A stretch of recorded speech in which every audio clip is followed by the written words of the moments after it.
ராமராமா, ஞாயிற்றுக்கிழமை 28ஆம் தேதி, பராபவ வருஷம் ஆனி மாசம் 14ஆம் தேதி, சதுர்தசி திதி, கேட்ட நட்சத்திரம், சுபயோக, கரஜ கரணம். ராகு காலம் சாயங்காலம் 4:30 மணியிலிருந்து 6 மணி வரை, யமகண்டக மதியம் 12 மணியிலிருந்து 1:30 மணி வரை. வீட்டில் இருக்கும் பெரியவர்களை அரவணைப்பதன் அவசியம், செய்யாமல் விட்டால் ஏற்படும் பாதிப்புகள் என்ன? அப்பா அம்மாவை பார்த்துக்கணும் அப்படிங்கிறது ஒவ்வொருவனுடைய கடமை. அதுவும் அவளுடைய வயசான காலத்தில் விருத்தௌச்ச மாதா பிதரவு அப்படின்னு வயசான அப்பா அம்மா இருந்தான்னா அவளை பார்த்துக்கிறது தான் இவனுடைய முதல் வேலை.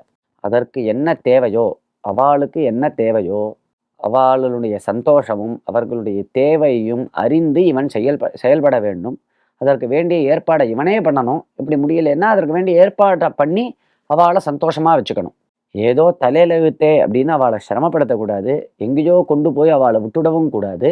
இவன் கூட இருந்து பார்த்துக்கணும். இல்லை அதுக்கு ஆட்களை நியமிக்கணும். தன்னுடைய கண் பார்வையில் தான் எங்கே இருக்கானோ அங்கேயே அவளையும் வச்சுக்கணும். இப்படி இருந்து தான் அப்பா அம்மாவை பார்த்துக்கணும். அப்படி பார்த்துண்டா இவனுக்கு சகல ஸ்ரேயஸும் அத்தனை நன்மையும் இவனுக்கு கிடைக்கும். ஏன்னா அப்பா அம்மாவை பார்த்துக்கக்கூடியதான ஒரு பையனிடத்துல சகல தேவதைகளையும் சந்தோஷத்தை அடைகிறார்.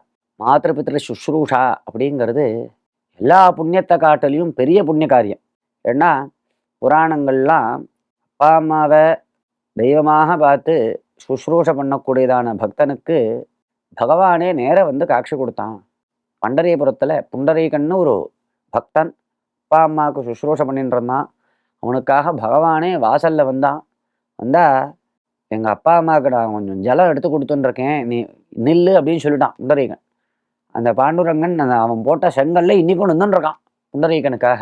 அப்படின்னா அது எவ்வளவு பெரிய ஒரு புண்ணியமான காரியம் அப்படின்னு நம்மளுக்கு தெரியறது. கங்கா யமுனா சரஸ்வதி போன்ற புண்ணிய தீர்த்தங்கள்லாம் பெண் வடிவை எடுத்துண்டு இந்த அப்பா அம்மாவுக்கு சுஷ்ரூஷை பண்ணக்கூடியதான அந்த பையனுடைய வீட்டுக்கு வந்து வீட்டை மொழுகி பெருக்கி தொடச்சு இந்த காரியங்கள்லாம் பண்ணி தங்களுடைய ஒரு பாபத்தை போக்கிண்டா. எல்லாரும் அவர்கள்கிட்ட கங்கையில வந்து குளிச்சு அவரவர்கள் பாபங்களை விட்டுட்டு போயிடுறா. அந்த பாபத்தெல்லாம் எப்படி போக்கிக்கிறது அப்படின்னா இந்த மாதிரி அப்பா அம்மாவுக்கு படிவிடை செய்யக்கூடியதான ஒரு உத்தமனுடைய வீட்டுக்கு வந்து அவனுக்கு சுசுரூஷை பண்ணி அவர்கள்லாம் புனிதத்தன்மையை ஒவ்வொரு நாளும் அடையறா அப்படின்லாம் நமக்கு புராணங்கள்ல கதை இருக்கு. அவ்வளவு ஒரு உயர்வாக சொல்லப்பட்டிருக்கு இந்த பாத்ரபத்திர சுஷ்ரூஷா. அப்பா அம்மாவை தவிக்க விடுறதுக்கு மேலே பாப்பம் கிடையாது. அப்பா அம்மாவை தவிக்க விட்டுட்டு நீ என்ன பண்ணினாலும் உனக்கு அப்பா அம்மாவை நீ தவிக்க விட்டா என்ன ஆகும் தெரியுமா? அடுத்த ஜென்மால ஸ்மசானத்தில் முள்ளுச்செடியாக பிறப்பான். முள்ளுச்செடியாக ஜென்மா கிடைக்கும் ஸ்மசானத்தில்.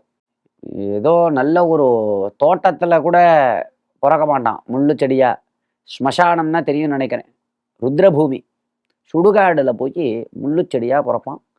மகா பாபம் பண்ணியிருந்தான்னா அந்த மாதிரி ஜென்மாலாம். அப்போ இதுதான் அப்பேற்பட்ட பாபம்னு சொல்லப்பட்டிருக்கு, அப்பா அம்மாவை தவிக்க விடுறது. இப்படி இல்லாமல் எல்லாரும் அப்பா அம்மாவுக்கு நல்ல சத்புத்திரர்களாக இருந்து சுஷ்ரூஷை பண்ணி அவர்களுடைய ஆசியையும் தேவதைகளினுடைய ஆசீர்வாதத்தையும் அடைய வேண்டும். ராம் ராம்.